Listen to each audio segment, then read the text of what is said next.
Straight on to the press review now with Dipty. We're going to start with Donald Trump. He's simply unable, really, to shake off the Jeffrey Epstein scandal, Dipty. Yeah, and it's dominating the press today. This is from the Washington Post steward as the MAGA world focuses on Epstein, Donald Trump seeking focus on anything else. And in the wake of that, he created a rather unnecessary debate about a football team's name, released hundreds of thousands of classified documents pertaining to the death of Martin Luther King. He also surmised about how former U.S. aid ambassador Samantha Powell made her money. And then he also reposted this bizarre AI-generated video. Let me bring it up for you here. As you'll see sort of halfway through the video, just here. Again, it's an AI video.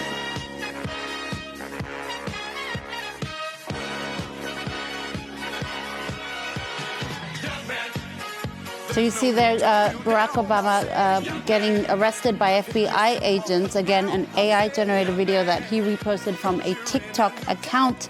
According to one analyst cited by Rolling Stone magazine, it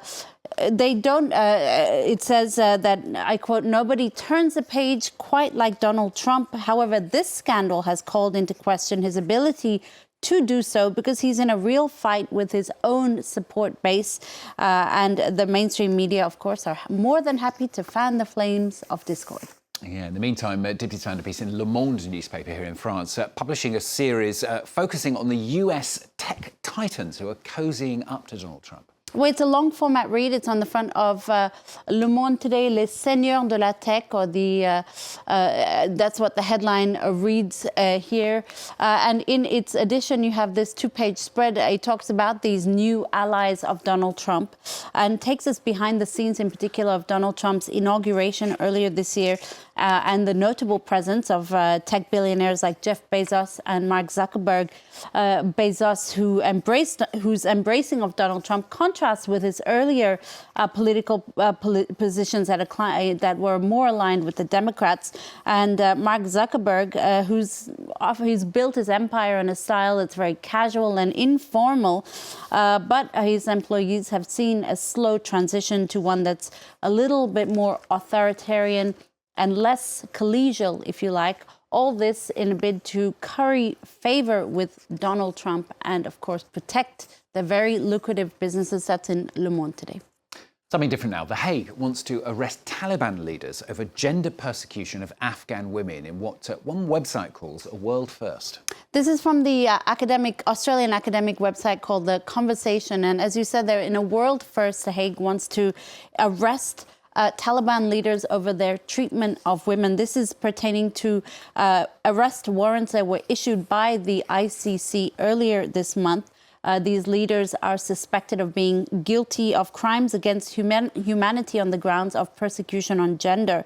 In other words, they want to bring to account these leaders for the draconian measures that have been imposed on Afghan women and girls since the Taliban took over back in 2021. For instance, girls are forbidden from going to school after the age of 12. Women and girls are also banned from public spaces.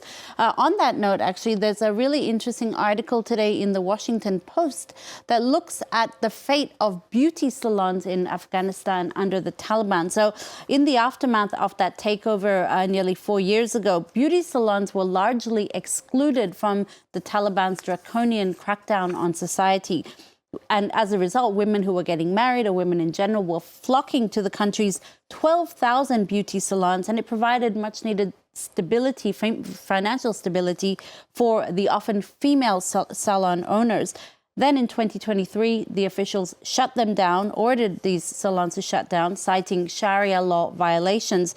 At the time, the government has justified this, saying 95% of Afghans did not want women to go to work. More recently, they've tried to take a more moderate approach. But as the Post notes in this article, in a country that's been scarred by decades of war, women are often the only primary breadwinners for many families. And now many of them are really, really struggling to make ends meet. Finally, from Dipty, something a bit different. An article talks about all the bizarre and sometimes, well, basically ugly gifts that sports champions are given when they win. Well, it turns out that when you are a high-level athlete, winning is actually really easy. You have to, what's hard is feigning happiness over some of these weird gifts that you often receive. This is Loïse Boisson, French tenniswoman who recently won the Hamburg, the WTA 250 in Hamburg. And her little gift here is a miniature shipping container because MSC, the shipping company, was one of the sponsors. So what better gift than a shipping container? Why not? You have this one here. This is this tennis player here won, as you can guess, a Mexican tennis tournament. He got a sombrero and a pear-shaped trophy. You have this is Loïse Boisson again. You also have this one here. This champion here, Mathieu Van der Poel, won the Paris-Roubaix cycling race. This was actually this year, back in April, and it's known as the Hell of the North because they ride on hard grounds or hard pavement. And as a result, he received a piece of the pavement for his efforts, Stuart.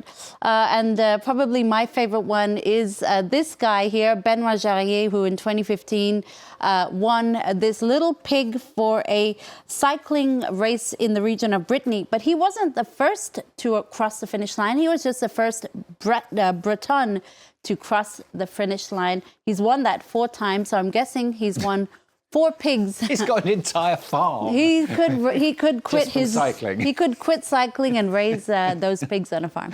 Excellent, lovely story. Thanks, Dipti. Dipti with the papers on France 24. More news in a couple of minutes' time.